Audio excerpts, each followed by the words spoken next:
নমস্কাৰ বন্ধুসকল, আজি আমি কথা পাতিম ওৱান এপ এডৰ বিষয়ে। এইটো এপ ফেচবুকত খুব চৰ্চিত হৈছে। আমুকটো কৰক, আপোনালোকে অনলাইন পইচা ইনকাম কৰিব পাৰিব, কি কৰিব পাৰিব। আৰু তেওঁলোকে আপোনালোকে দেখিব কমেণ্ট বক্সত তেওঁ জইন বুলি যোনটো লিখে তাত তেওঁ এটা ৰেফাৰ কোড দিয়ে। সেই ৰেফাৰ কোডটো কি আৰু এই ওৱান এপ এড যিটো ফেচবুকত খুব চৰ্চিত, মই চালোঁ আজি খুব য'তে ত'তে যি টি কৰিছে জইন কৰক আমুক কমত। এতিয়া চালোঁ ইয়াৰ পৰা এটা ভিডিঅ' বনাওঁ, কি হয়, কেনেদৰে জইন কৰিব পাৰিবা, কি হয়, বা এই ৰেফাৰ কোডটো দিছে যে কি, ইয়াৰ ৰেফাৰ কোডটোত এটা ডাঙৰ কথা আছে। মই ভিডিঅ'টো আপোনাক ক'ম। ফাৰ্ষ্টত মানে আমি ক'ম এইটো কেনেদৰে জইন কৰিব। আপুনি এপ ওৱান এপ যোনটো এড হয়, মানে ওৱান এড যোনটো এপ হয় সেইটো প্লে' ষ্ট'ৰৰ পৰা আপুনি ডাউনলোড কৰি ইনষ্টল কৰাৰ পিছত ফাৰ্ষ্টতে আপোনাৰ নাম লিখিব লাগিব। তাৰপিছত নামটো দিব লাগিব তাত, তাৰপিছত দিব লাগিব মোবাইল নম্বৰ দিব লাগিব।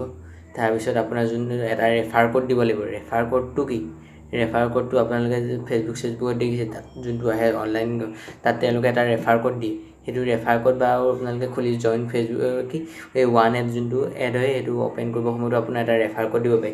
ৰেফাৰ কোড হ'ল আপোনাক কোনজন মানুহে ৰেফাৰ কৰিছে এই এপটো, মানে এই এপটো খুলিবলৈ কোনজন মানুহে কৈছে। সেই যোনজন মানুহে কৈছে সেই মানুহজনৰ একাউণ্টৰ যোনটো কোড থাকে সেই কোডটো ৰেফাৰ কোড বুলি কয়। কোনজন মানুহে আপোনাৰ ৰেফাৰ কৰিছে এই এপটো খুলিবলৈ সেইটোকে ৰেফাৰ কোড বুলি কয়। আপোনাক যোনজন মানুহে কৈছে সেই মানুহজনৰ সেই ৰেফাৰ কোডটো আপোনালোকে দিব লাগিব। আপোনালোকৰ যোনটো খোলাওঁতে যোনটো ৰেফাৰ কোডৰ হেৰি খোজে তাত আপোনালোকে ৰেফাৰ কোডটো দিব লাগিব। মই যিহেতু এইটো খোলা নাই, মই ইয়াতে চেনেলতে ভিডিঅ' বনাই পেলাই ভাল লাগে, সেইটো কাৰণে মই খোলাও নাই, সেইটো কাৰণে মোৰ কোনো ৰেফাৰ কোড নাই। তাৰ ৰেফাৰ কোড দিব লাগিব। তাৰপৰা আপুনি চাইন আপ কৰিব লাগিব। তাৰপৰা জইন হওঁতে আপোনালোকে 3 টকা বোনাছ পাব, মানে জইন হোৱাৰ বাবে আপোনাক সেই এপটোৱে 3 টকা দিব। আৰু আপুনি আৰু এটা ডাঙৰ কথা, আপোনাৰ এই 4 টকা হোৱাৰ পিছতে এইটো আপুনি নিজৰ বেংক একাউণ্টলৈ ট্ৰেন্সফাৰ কৰিব লাগিব। কেৱল 4 টকা হোৱাৰ পিছত ইয়াতে কিবা এটা পইচা তাহাঁতি কাটে, সেইটো বাবে যিমান পাৰে আপোনালোকে পইচাটো 500 টকা 1000 টকা যিমান হওক এটা নিৰ্দিষ্ট পৰিমাণৰ টকা কাটে। বেছি হোৱাৰ পিছত আপোনালোকে বেংক একাউণ্টলৈ ট্ৰেন্সফাৰ কৰিব পাৰিব। 4 টকা হোৱাৰ পিছত আপোনালোকে ট্ৰেন্সফাৰ কৰিব পাৰিব। আৰু আপুনি যদি আন কাৰোবাক আপোনাৰ ৰেফাৰ কোডটো দিয়ে, মানে আপোনাৰ একাউণ্টৰ যোনটো কোড থাকে সেই কোডটো আপুনি আন কাৰোবাক দিয়ে, সেই লোকজনে সেই একাউণ্টটো খোলোতে আপোনাৰ ভাগৰ কোডটো ইউজ কৰে, তেতিয়া আপুনি পইচা পাব। এনেদৰে পইচা পায়। যেতিয়া আপোনাৰ ভাগৰ কোডটো তেওঁ ৰেফাৰ কোডত মাৰিব, তেতিয়া সেই মানুহজন জইন কৰোঁতে যোনটো ৰেফাৰ কোড মাৰিব, তেতিয়া তেওঁ মানে জইন হোৱাতে তেনেদৰে আপুনি পইচা পাব।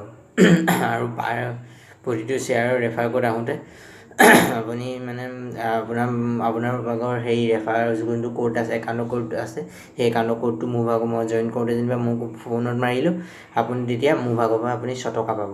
এনেদৰে আপোনালোকে ইজনক জইন কৰে, সিজনক জইন কৰিলে, কিন্তু আপুনি এক্টিভ থাকিব লাগিব, তেনেদৰে পাই যাব। এতিয়া মই আপোনালোকক ক'লোঁ ওৱান এপ কি আৰু কেনেদৰে পায়, কি হয়।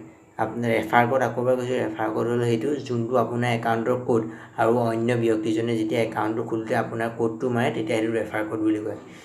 বন্ধুসকল, ভিডিঅ'টো কেনেকুৱা লাগিল? ভিডিঅ'টো ভাল লাগিলে চেনেলটো ছাবস্ক্ৰাইব কৰক, ভিডিঅ'টো লাইক কৰক আৰু শ্বেয়াৰ কৰক। Thank U.